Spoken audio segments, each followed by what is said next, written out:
Hey guys, my name is Elijah and in this tutorial I will show you how to delete a task in Asana. So this is very simple and straightforward, just follow my steps.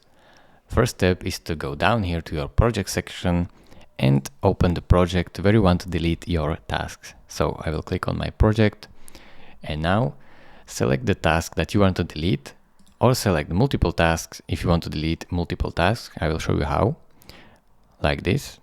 So select these tasks and delete them like this with this trash icon if you want. And then if you want to delete only one task, just click on it and then select right here these three dots more and click on delete task. Now if you want to delete this task permanently, just click on delete permanently and delete. And then again, if you want to delete multiple tasks, select them and click delete tasks. You can undo it right here. Thank you for watching. If this video was helpful to you, consider subscribing and liking this video, and I will see you in the next tutorial. Bye bye.